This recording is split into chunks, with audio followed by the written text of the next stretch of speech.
All Hit Radio.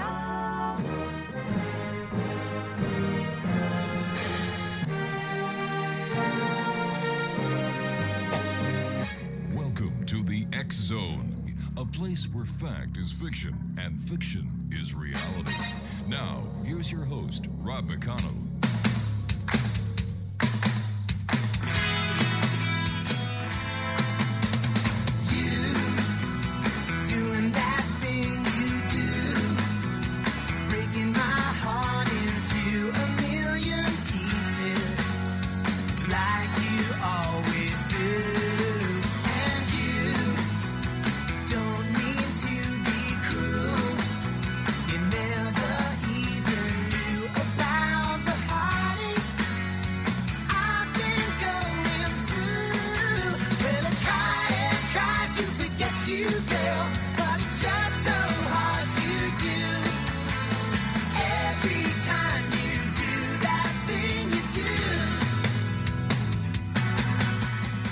And good evening, one and all, and welcome back to the X Zone. I am Rob McConnell, and for the next 2 hours, I'm your host and your guide as together we will cross the time-space continuum to this place that I call the X Zone.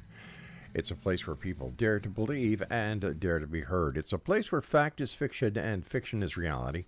And the X Zone comes to you Monday through Friday from 10 p.m. Eastern until midnight, right here on the X Zone Broadcast Network and on your hometown radio, Classic 1220. That's CFAJ AM in St. Catharines, and they stream us around the world on classic1220.ca.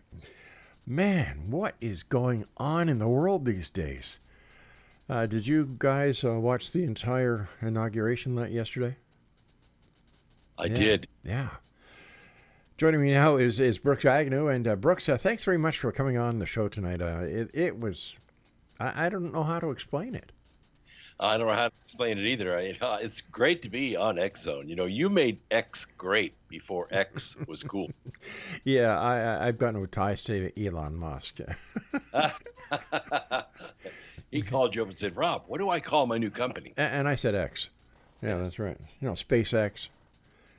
X. Well, I'll tell you, the last 4 months have just felt like, you know, we're in the middle of a novel or a movie. I know everybody says that you're watching a movie, but Yeah. this is just really crazy. I mean, between the invasion and the drones and the fog and the acts of terror and I mean, it's crazy. We don't really know what's reality because by the time the news media gets it, it's all twisted. By the time the FBI gets there, it never existed at all. Yeah. I was really surprised when he pardoned everybody from the J6. That just threw me, and I wonder how members of law enforcement are taking it. Well, I don't know. I mean, you know, when you have people protest, anything can go wrong. Yeah. And there's a misunderstanding and the front lines get blurred. Mm-hmm. Anything can go wrong. But it was nothing compared to Kenosha, Wisconsin or Portland, Oregon. That's true. That's just true. No comparison. That's true. So how did you spend your Christmas holidays? Well, I'm in the middle of a construction project. I'm building a house for my son, so I have used the holidays to really bore into it, and I got to spend good time with the grandkids, and everybody's healthy and prosperous, and seems to be going well. We're just waiting for the roaring 20s to resume. Yeah, well, to you and yours the very best of the new year, Brooks. It's I told my wife, I said, I've got a funny feeling that this year is going to be strange, really strange. and then she said, of course, sweetheart, but you're going to have to give me 25% on that tariff in order if you'd like me to give you an answer. That's right. Yeah, That's right. I got it. Yeah, and it's a surprise every day. Yeah. We watched really down here south of the border in disbelief as our government, our republic, turned into just a pure bureaucracy. And if people don't realize what a bureaucracy is, I mean, every company's got them, but when a nation becomes that way, it's a rule by bureaus, and we don't have any representation in those bureaus. So it really is the epitome of tyranny, and we just had to sit back and watch. How did he do that? How did he turn all those people into his favor to to get the popular vote and as well as the vote from the college. Well, I mean, it was quite easy because everybody had been suffering for so long between the censorship and inflation. Things are Hmm. 200, 300, sometimes 400% what they were 4 years ago. Yeah. And everybody saw through this entire federal lockdown. We all knew what it was, but we couldn't do anything about it. We both have guns, but they had the badges and the little wooden mallets. So we decided to just, bide our time and just wait. Sooner or later, it would be made right, and it was. Do you think that the next 4 years are going to be prosperous for you people down south? Absolutely, absolutely. Excellent. What we see here is this war between the deep state and the people has had several major battles, and there's a lot of dead on our side. I mean, a lot. Not just the people that were killed during the lockdown and the COVID and then the chemical jab that everybody was getting, Right, right. but also through the poverty. Wow. I mean, they transferred $4 trillion from us to them in 2 years. Holy And God. it is hard to come back from that. $4 trillion. $4 trillion. And they created 500 new billionaires. And none of my friends are those billionaires. All that money came from us. But the good news is that they're not really the value in the equation. We are. Mm-hmm. We're the farmers and the mechanics and the carpenters and engineers. We're the ones that actually create things. Government doesn't create anything. All they do is spend it all. Right. Listen, you've got there's been a lot of sightings of drones lately. Yeah, And and they're not ordinary. We have sightings all the time, lights and yeah, slow-moving things we can't explain. But these new ones, these plasma drones, are not something that we have seen before. And so many different camera angles, sometimes simultaneous cameras from different areas of the city on the same drone. mm-hmm. And these things behave differently. I don't know whether it's top secret government technology designed to cloak, a physical drone up there so you can't catch it on radar. You can only see it. Right. Or if it's, off-world technology or interdimensional technology. We just don't know. Nobody's telling us anything. How come it's only in the United States that these sightings are being made of these drones? Oh, it's not. It's everywhere. They've had them in London. They had them. Let's see. They were in Italy. Wow. I'm trying to think what other country. Ireland. Everybody was seeing these things, and the crazy thing is that New Jersey got the most attention. I think partly because Edwards Air Force Base is there, and Mm-hmm. probably Northrop Grumman and Raytheon and Lockheed Martin were all testing their plasma technology, flying it around at night. But the other issue is that they weren't telling us anything. They were just flying them around, and of course, not allowing anybody to do anything about it, and they weren't doing anything about it. Yeah. So the people were just very confused about it. Nobody was coming out from the government and officially saying anything other than we don't know what they are, but they're harmless. Don't worry about it. Mm-hmm. Why would they do this at night? Or I'm sorry, why would they do it at night when they're easier to spot at night instead of just doing them all in the daytime? My thinking, and I thought about that for a little bit. Why are they doing this, and why do they have the darn red and green marker lights Right. on them? We're legal. Don't worry about it. We're Yeah. legal. I think the reason is because the plasma Mhm. is they wanted to see it, Oh, and during the day the plasma wouldn't show up at all. So at night it stands out, and I don't know if it was just to put the people in a state of fear or wonder or confusion. I'm just not sure about that. But the question is, there was a beach cam. It's a camera that looks at the beach 24 hours a day in New Mhm. Jersey, and people were streaming it, just watching it, like you watch the ISS go over the Earth. right. And they could see the drones coming in from the Atlantic, right over the beach, right over New Jersey. And that's not normal. We don't, Mhm. I mean, drones don't take off from the water unless they have some kind of, dry area to land out there, like a carrier or maybe a cabin cruiser. But where do they go when they're done? And all the drone technology I know of, these things can go maybe 100 miles an hour if they're really blazing out hard. But they can only fly for maybe an hour or two on a charge. That's it. These things were up in the air for hours. And as far as I know, we don't have that kind of technology. No, but not like that. But we have the drones that are used by the military that can stay up for days on end. Well, not at 400 feet though. Those like the Global Hawk cruises at about 65,000 feet, and it can stay up for 11 and a half hours Right. without refueling. Right. Interesting. What's the hypothesis on these plasma drones? Well, we know that the definition of a plasma is a gas that can conduct electricity. We do know that there is some plasma research being done in the field of energy. They're trying to create a plasma out of certain elements like deuterium and tritium and even helium-3. Right.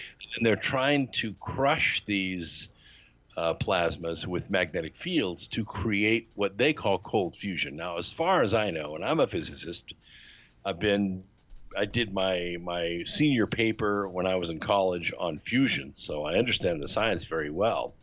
But as far as I know, cold fusion has never been duplicated. It's been done once, and even the people that did it once couldn't duplicate it again, and no one else could duplicate their results.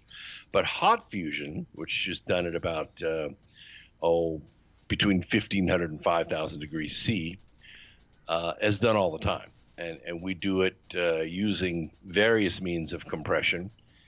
We have used explosions to do it, which is what an atom bomb does. We've used magnetism, which is what a tokamak does. And we've used omega-21 lasers, which is what the Japanese do.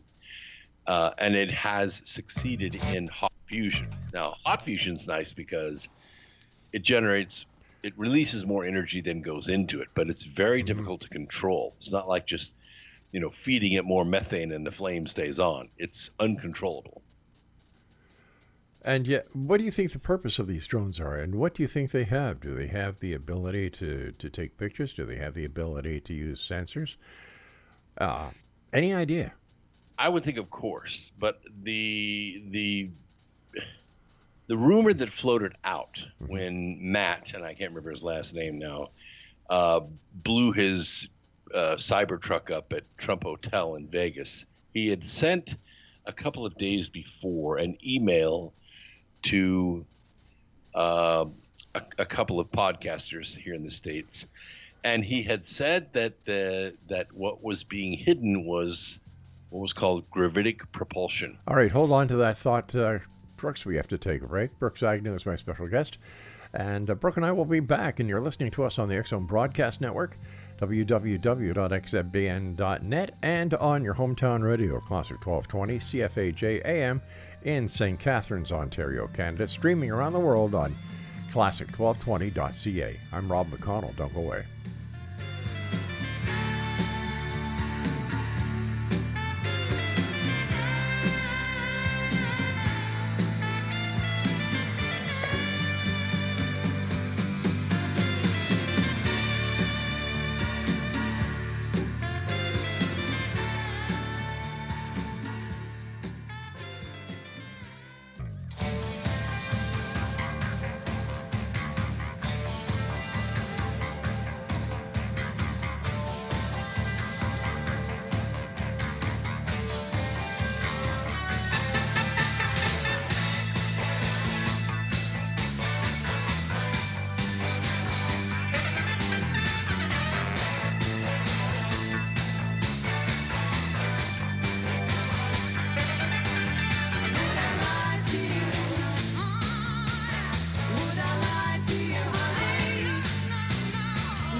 There's the theme song for Every Politician, Would I Lie to You by Annie Lennox. I guess this hour is Brooks Agnew. Brooks, what's your website? It's very simple, brooksagnew.com. There you go. Brooke, we were talking about these the drones and the person who blew himself up in front of the Trump Tower, the Trump casino in Las Vegas. He had sent something to a number of podcasters in the United States. And can you go on with that story? Because we have to take the break right there. Yeah, sure. Well, so Matt sends this email, and of course, the most prominent podcaster was Sean Ryan, and Sean shared the email. He only redacted a couple of things because there were some active duty that were mentioned in the email. But the most remarkable thing was this mention of gravitic propulsion, the fact that, or that his observation that the Chinese and the Americans had this technology, and that it was related to what we call modified or gravity modification technology. It's the stuff of science fiction novels, and if you go to look it up on Google or any other search engine you want to, you're not going to find much. The assumption is that this technology is able to alter the way a body is attracted or repelled by Earth's gravity.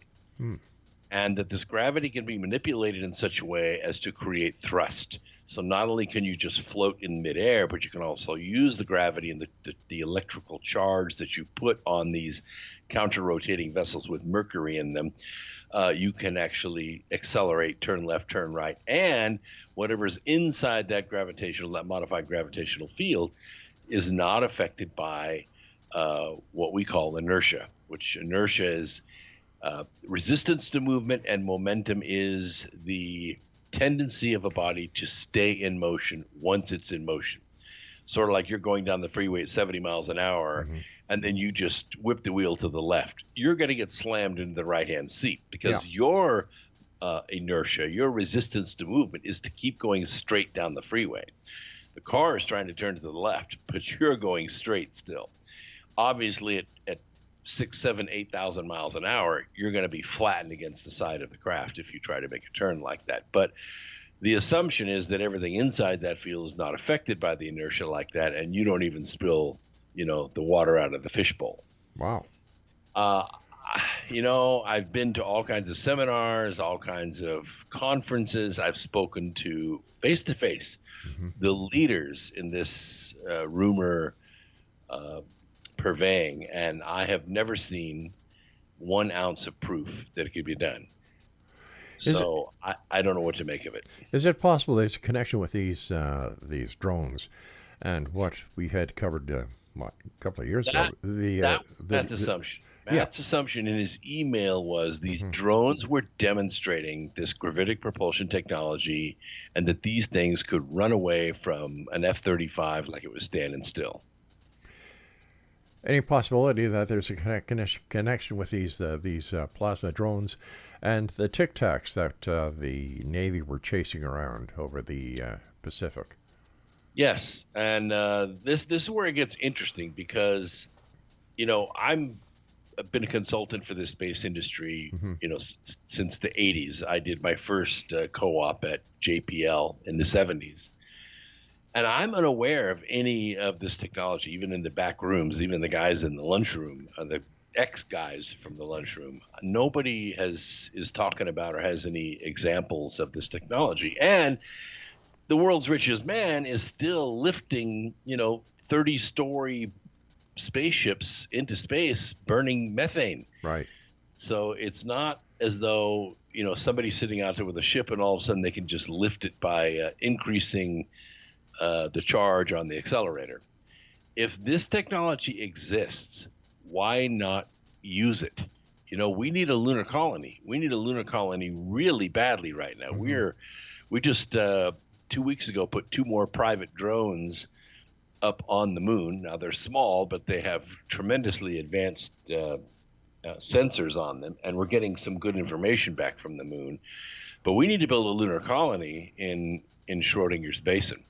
We need to get this done like yesterday because there's enough helium-3 frozen on the moon to power Earth for 10,000 years. It's just sitting there. Why doesn't Elon Musk, target the moon instead of Mars? Well, they are. The Gateway project and the Artemis project is to develop cislunar space and then a lunar colony and then what we call cis Mars space, which is much more difficult to do, exponentially more difficult to do, and then try to build a Mars colony. But to build a Mars colony, we will have to ship hundreds of thousands of pounds of equipment and supplies to Mars before we ever send a person. And we haven't even done anything bigger than a small drone. Mm-hmm.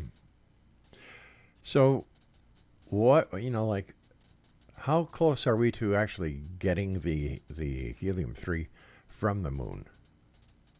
It's a good question. We have the technology which takes samples and then it launches the samples from the surface of the moon into orbit around the moon. And then there's another craft that orbits the moon that gathers up all those samples.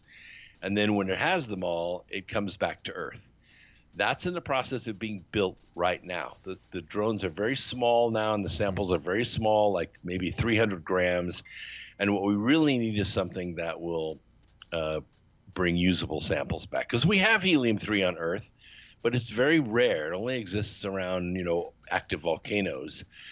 But on the moon, it's sitting there frozen in Shackelford Crater. It's been there for millions of years. It's not exposed to sunlight, but the sun has been creating this helium-3 for millions and millions of years, and it's been collecting in these oblique craters, which sit at about 25 degrees Kelvin, and that's why the helium-3 is sitting there. It's encapsulated in frozen water, because you can't really liquefy helium-3, but you can get it very cold where it's inactive almost, and we can collect it. Now, I maintain, because as I said, did my senior paper on fusion, that I don't think we can do helium-3 fusion here on Earth. I just don't think it's possible.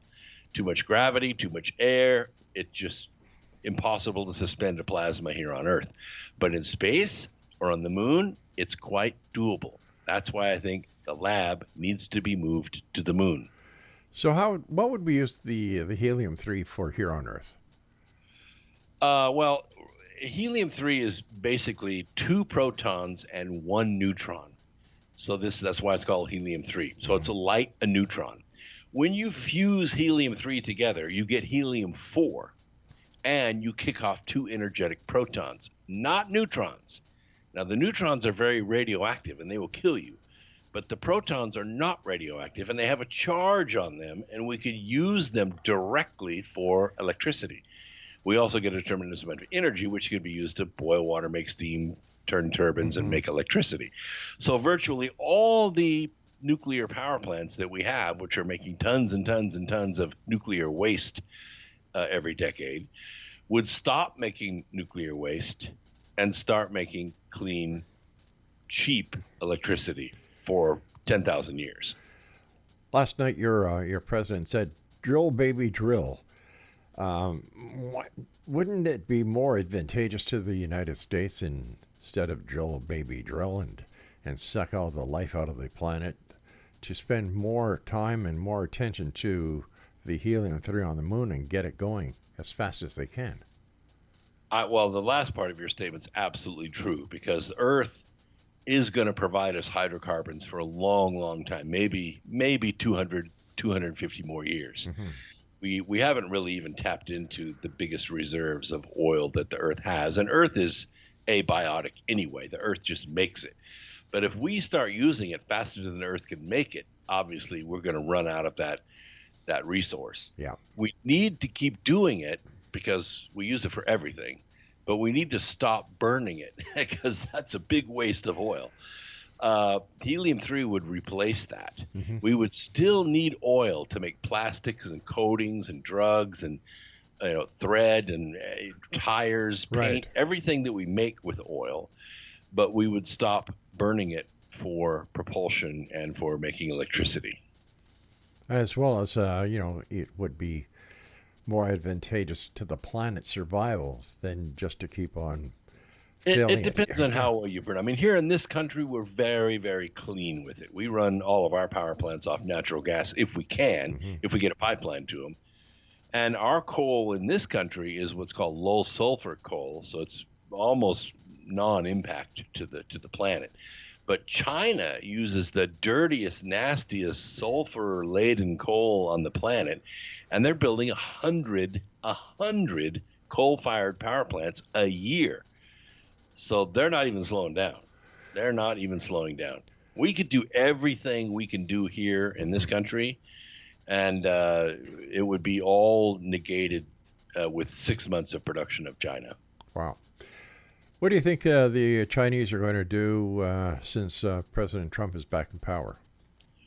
This is a good question because, we've been under attack from China for a number of years. Mm-hmm. And you have to understand that China has never, ever, in all of its existence, ever won a war outside its own border. It's lost every time it tries to go. It can defend itself now, for sure. But you have to have three things to win a war, a foreign war. You got to have advanced weaponry, which they have. Right. You have to have a loyal and motivated warfighter, which they do not have. And you need to have a way to get the warfighter and the supplies and the reinforcements to the battlefield, and they don't have that either. They don't have planes. They don't have troop transport ships. They don't have anything like that. They've never built it. So how do they attack?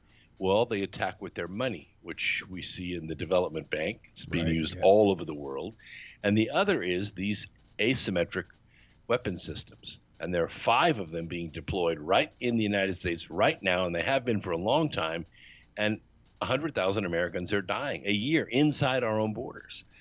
And we have not retaliated at all. And believe me, I've been to Washington. I've been on national radio for years talking about this, and there are no plans of retaliating against them for this.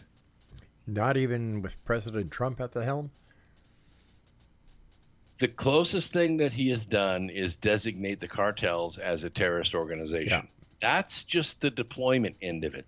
They're just the ones that are taking the chemical precursors and turning them into fentanyl tablets and then smuggling it over the border. China is the source of the chemicals. Yeah. Mexico can't make those chemicals. Mm-hmm. Those chemicals are coming in by the tanker load from China and being tabulated or made into tablets in Mexico with molds that were actually designed and built by China and sold at cost to Mexico. All right, stand by, Brooks. We've got to take a break. Explanation, Brooks Agnew is our special guest this hour. BrooksAgnew.com is the website. And Brooks and I will be back. And you're listening to us on the X Zone Broadcast Network, www.xzbn.net. And, of course, on your hometown radio, Classic 1220 CFAJ AM in St. Catharines, Ontario, Canada, streaming at classic1220.ca.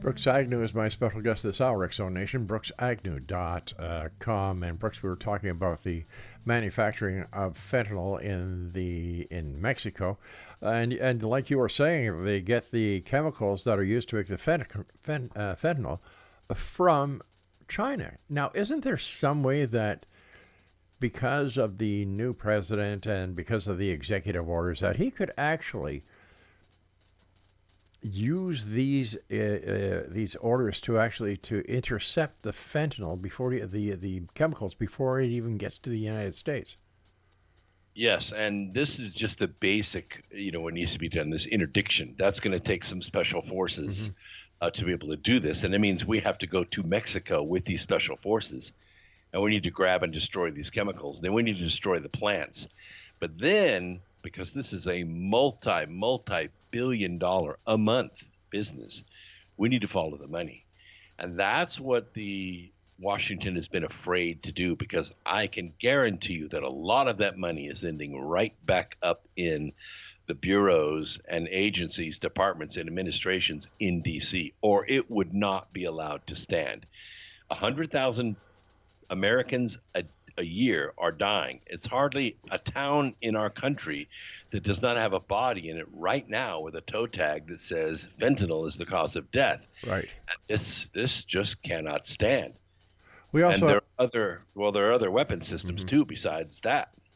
well, we do have the same problem up here in Canada with fentanyl, and we sure like to see it getting off the street. And I know that our law enforcement agencies are working very hard to interdict it from coming into Canada, as well as doing whatever we can to stop it from going into the States.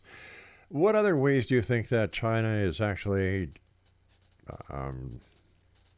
Well, the three main ways, of course, they deliver counterfeit cash and have been for a long time into our country and your country as well, destabilizing our cash industry.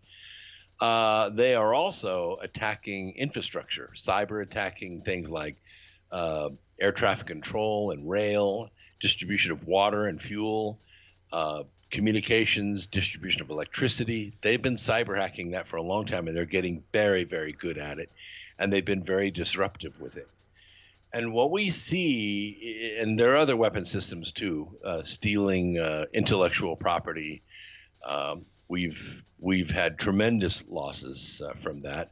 China doesn't really invent anything; they just steal it and duplicate it. But it's apparent that they don't want to do what our government is trying to sell us as their modus, which is to attack us, blow up an EMP or blow up a bomb and destroy a bunch of cities. That's not their plan at all. They don't want to destroy America at all. What they want to do is get rid of the Americans. They want the airports and highways and the national parks. They want the dams and the universities and hospitals. They want all that stuff. They just don't want us in it. So get rid of us and take over and walk in, and they've got a country all to themselves, a brand new China too. Yeah, that's right. And they're doing it all over the world. They're doing it in Africa. They're doing it in Latin America. And NATO's doing the rest. NATO doesn't exist anymore. It's now, we call it the Pan-European Army. And if you look at their track record of attacking and taking over 63 sovereign countries, since 1947, they're very aggressive, and it's going to be very hard to stop them. Brooke, what is your take on the Panama Canal situation? This is an interesting situation. Since the 70s or so, moving freight, oil tankers, shipping container ships, and stuff like that has always have to go all the way down around Tierra del Fuego and back up the other way. It's long, it's dangerous, it takes a lot of fuel, it's congested. So when the Panama Canal was created, it cut all that off. It cuts about 11 days off of the trip. But there's another passage that is even faster than the Panama Canal, and you don't need any locks. And that is the Northwest Passage. Yeah.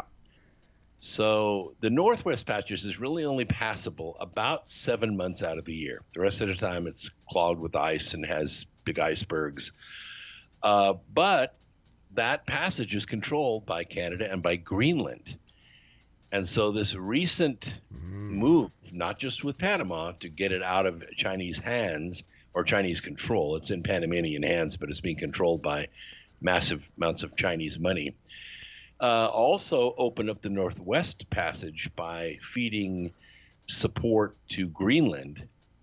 You now cut another 7 days off the trip from the west coast of America to, say, Europe.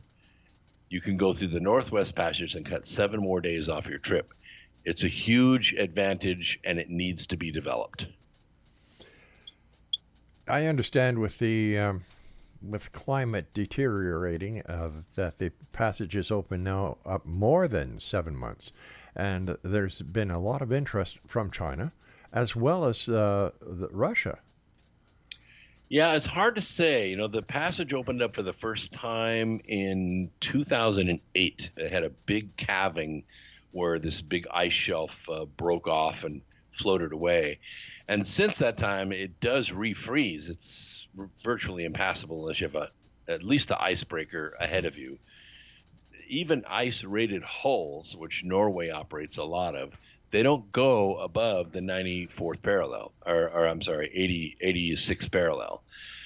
They stay down below the 86th, 80th, 82nd, somewhere in there. But above that, you have to have an icebreaker, because if you get caught in the ice, you'll just get crushed. And these polar vortexes that you have experienced, we're experiencing one right now. It goes all the way to Houston. Mm-hmm.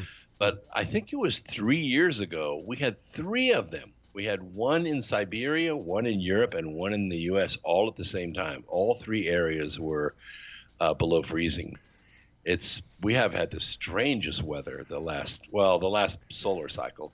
This solar cycle has a lot more sunspots, so we're watching our atmosphere being rebuilt by the coronal mass ejections.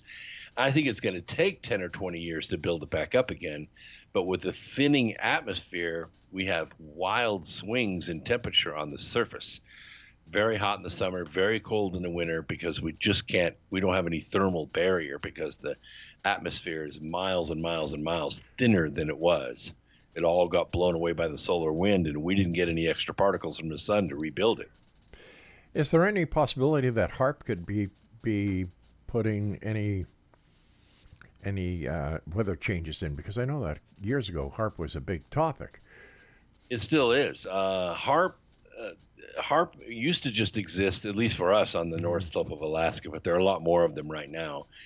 They have so many purposes. They can lace long wave radiation on them and do what's called Earth tomography with them. They can actually look upwards of 20,000 feet into the ground by using these waves. But they're directed by heating the ionosphere and pushing it out into space, and then creating kind of a parabolic mirror. They bounce the waves off the parabolic mirror, and they manipulate the ionosphere to do it. But in manipulating the ionosphere, you also move the stratosphere around, which moves the atmospheric river, and that controls the weather. Mm-hmm. Now, the ground-based ones that we have, like the one based on the USS Nitsy and some other ground-based mobile systems, we can actually use them on the ground to do stuff like steer hurricanes. We can use the long-wave resonance to trigger earthquakes. And these are weapon systems that really don't carry much of a fingerprint, but we can see them being used. We just can't do anything about it. And so is this all climate control then we're talking about? I don't think it's climate control. I think it's weather manipulation. Right. Climate is basically a pattern. I guess if you poured enough energy into it, you could alter the climate, but weather control is bad enough. Climate is going to undulate over time. It has for all the time. We've checked 20, 25,000 years. And it will go back down. It'll cool again. In fact, we're already beginning to see the precursors of a mini ice age. Hopefully it never kicks in, but it is swinging in that direction. In your opinion, what is the cause of the massive fires that we're seeing in California? I was born and raised in California. I was born in Encino, so I guess I'm the Encino man. I grew up in Northridge and Pasadena and Santa Monica. I went to high school in Santa Monica and San Marino. Mm-hmm. And we have 4 seasons, not like Canada. Canada, you have winter, spring, summer, but in Southern California, we have rain, we have earthquake, and we have fire. Those are our seasons. And this time of year, when the Santa Ana winds turn and blow out to sea, it dries everything out. And those winds are anywhere from 40 to 90 miles an hour, and they have like 10% humidity. So it dries everything out. You can't pitch a cigarette butt out the window without something catching on fire in California. The difference is that up until 4 years ago, well, maybe the Paradise fires, I guess, we've had pretty good fire protection. So when these fires break out, the trucks go out, they put it out into fire. But the last 4 years, the fire prevention system in Southern California has been neglected. Reservoirs were empty. There was no training going on. Fire hydrants were not being checked. A lot of the improvement money got sent to Ukraine instead of being used in Southern California. So I'm not saying it was a perfect storm. I'm saying we left the territory of mismanagement and we crossed into the realm of malfeasance about 2 years ago. And Southern California is paying for it right now. They certainly are. Quickly, I've got about a minute before we have to go to the final break. What do you think is going to happen with Ukraine now that President Trump is in power? Well, peace has to happen. Of course, NATO is going to have their funds cut off, which is going to stop most of the aggression. We're not going to send these long-range lethal weapons into Ukraine anymore. And the negotiation is going to happen and peace is going to be had.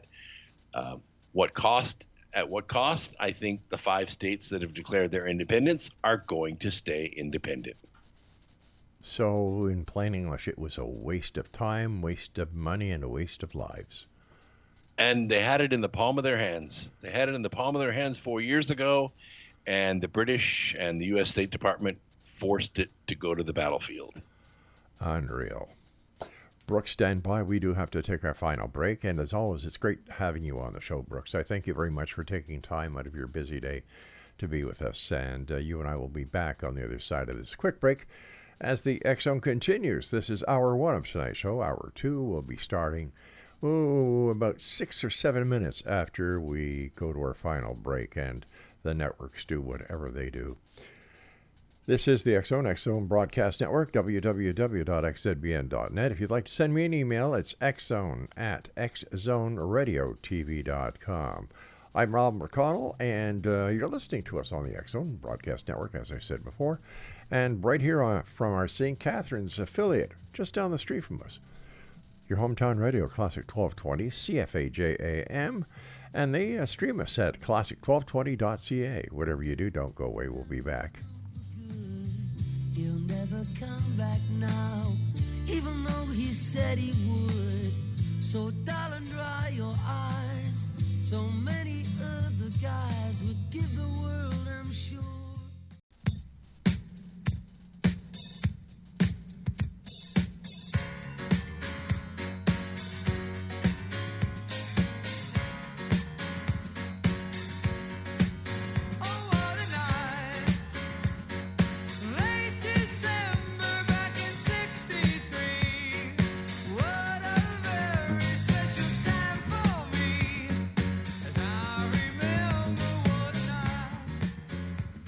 Brooks Agnew was my special guest of this hour. As always, Brooks, thanks very much for joining us. Do you think that President Trump will actually take military action in order to control the Panama Canal again? I don't think military action will be necessary. I think it can be done with economic action. He just leaves those things on the table to be provocative. Panama will see the light and realize that it's been mismanaged. Not so much the prices, but just flexing their muscle and saying, if you don't behave, we're going to slow down your shipping. Well, we're going to have alternatives, and that's what that struggle is all about. I can understand President Trump with the 25% tariff because we could actually afford it up here. But when you look down at Mexico, what do you get 25% of?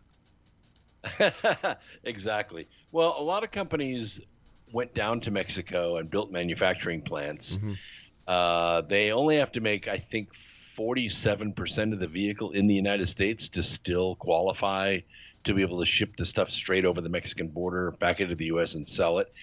But the labor differential between Mexican plants and American plants is enormous. It's about 75%.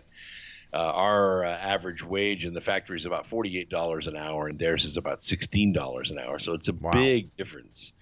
And they're very, very skilled down there, very skilled with metal and with plastic and with electronics. We have most of our wiring harnesses and circuit boards are all made in Mexico. So it could really devastate Mexico.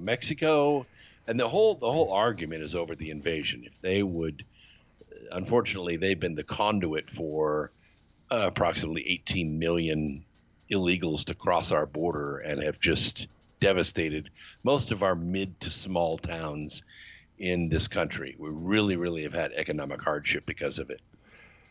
So how is he going to turn it around? Like we've heard about these these mass programs that are going to use ICE agents. They're going to do roundups. They were supposed to do a major one in Chicago, I believe, this morning, but Yeah, it isn't. it When leaked out. we use the word mass, it sounds terrible, but it's really five groups. We have people in prison or who have been in prison in this country who are illegal. They're going to go first. Right.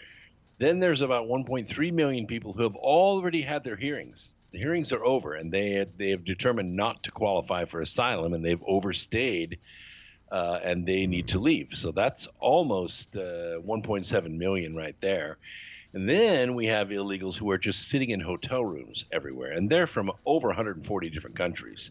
They're not earning any money. They're getting food. They're getting housing. Wow. And they're doing nothing, and they need to leave. That's about 8 million people. And we get those people out, and I think that could be done before Christmas. Then it's going to take a huge burden off of us. Now, the rest of them, even though they're illegal, they're framing, they're painting, they're cutting grass, they're roofing houses, they're working, laying bricks. They're very skilled and honest and hardworking people. And I think what they need to do is get themselves over the border, submit their paperwork and say, look, I worked in the country for 5 years. Mm-hmm. I've got this much money saved up. I own a home. I have cars. I have 3 kids. And they will be expedited back into the country. How about the gender situation where it's just male, female? Obviously. The rest of it is a national, I think, communist plan to divide up our country, because the United States, Americans are unstoppable when they're united. And to put it in the words of Abraham Lincoln, a house divided cannot stand. And they divided us up as small and as tiny and as aggravated at one another as they possibly can. And they have a goal in mind, and that is to destroy America and turn us into either a communist country or a fascist country. And they have a leg up on it, as we say in the rodeo business. It's going to be a year to see what the heck happens. It's going to be worth watching the morning news with a bowl of Fruit Loops and orange juice, I'll tell you. Well, we've had the shock and awe the last 24 hours, haven't we? We have, and I think that there's more to come. I really do.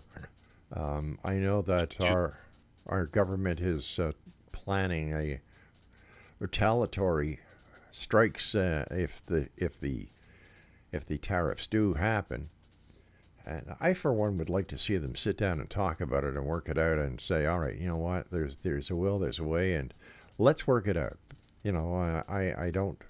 Well, usually what will happen is a company will say, well, we're not paying those tariffs. Yeah. We're going to move the plant back into, Tennessee or back into Oklahoma or something like that, and that'll be fine. That's exactly what President Trump wants. He wants Americans working.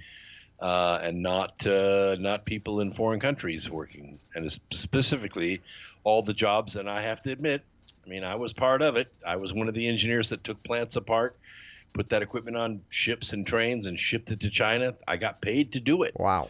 But now I see the folly of my ways, because here in North Carolina, we have about 5 million square feet, probably within a 15-mile drive of me, that's empty. All this factory space empty, because all those plants are gone to China. Do you think they'll come back? I absolutely do. Sure, they'll come back. What do you think the Chinese will do? Losing the factories, losing the workers, losing the money. Well, they have the rest of the world. You know, there are a lot of countries that have their stuff made in China. You go to Egypt and try to buy something made in Egypt, you better look hard. I've been there many times. Most of the stuff is made in China, and they don't like it. They don't like it at all. No way. Unreal. Now, you mentioned something about a fog to me in a correspondence we had, and I'm just not sure what you mean by fog. Well, people were complaining about these strange fogs coming in, and of course you got all these TikTok videos about it. Fog happens when the dew point is reached in the air, and it's about this time of year that it happens. Cold air comes down from the north, it hits the moist air from the south, and boom, you have fog. The first few fogs of the year are nasty. They're loaded with soot and bacteria and microplastics and all kinds of stuff that comes out of the air that gets caught up in the surface tension of that water and dropped into people's pools and dog bowls and on their lawns. And people were thinking that the government was just, releasing a very strange and deadly fog on us. But this happens every single year. So the chemtrails were replaced by fog. Yeah, pretty much. But the chemtrails are real. I mean, we don't have them here in North Carolina, but there are some states that have active aerosolization programs in the air that are put there by military and even commercial aircraft. For what reason? The theory is that if they put these high altitude aerosols into the air, that it forms a kind of white mist and blocks the sunshine and keeps that IR radiation from striking the soil and warming it up. The folly is that it also increases the amount of UV that gets to the ground. And so you're seeing a lot more people with skin cancer and sunburns. Even dolphins are showing up with severe sunburns on their skin, because the UV is so much more intensified by these metals that they've sprayed into the air. So where did the story about the chemtrails being an aerosol of vaccines that were being distributed amongst the people, like, was there any truth to that at any time? You mean where the two are linked together?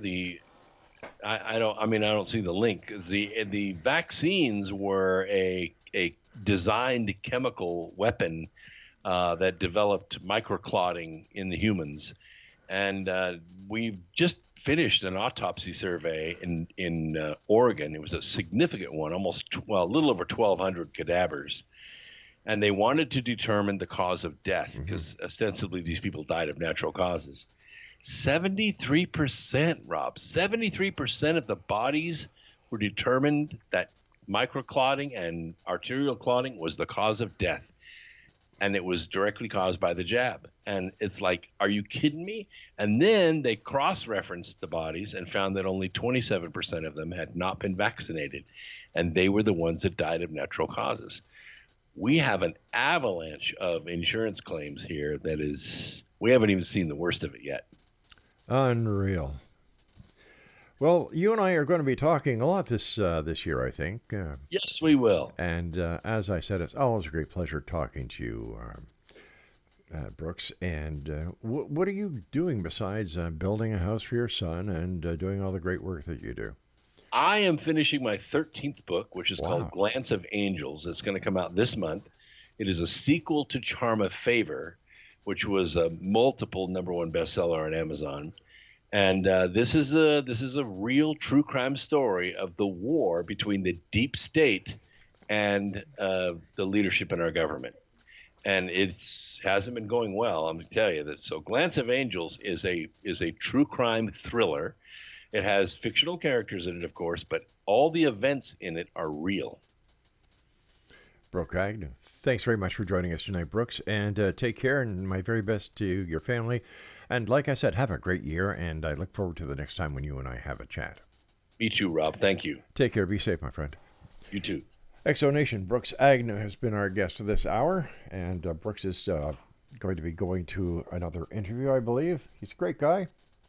And I must tell you, Exonation, that this year is going to be a year that we will never forget. By the way, the Canadian government is ready to protect our northern border, and a survey was done, and I think there was, what was the Craig? 3% of the people polled said that they would go along with annexing of the U.S. And, of course, we must have took them out of their tents and asked them if they wanted to go to the United States or stay here. We don't want to go. We don't want to be part of the United States. We love our neighbors down south. We really do. I have so many good friends in the United States. Brooks Agnew, for one of them, Larry Lawson. My gosh, the list goes on. And then all our affiliates that we have in the States. Hey, guys, I love you all. I truly do. It's great being on your airwaves. It's great meeting you whenever Laura and I go down to the States. But you know what? We like coming home. And it's Oh Canada, our home and native land. And the Americans are very proud people. I was watching the inauguration the other morning with Laura, and the pomp and circumstance, my God. Wow, I wish we had that when we have our new prime minister come into power, but we don't. It's, hey boys, let's go down to Tim Hortons and get a coffee, and a couple of donuts. But I'm proud to have the friends that I have in the United States. I am so happy to be on the air in the United States, but I'm a Canadian, and I would never vote to be annexed with the United States.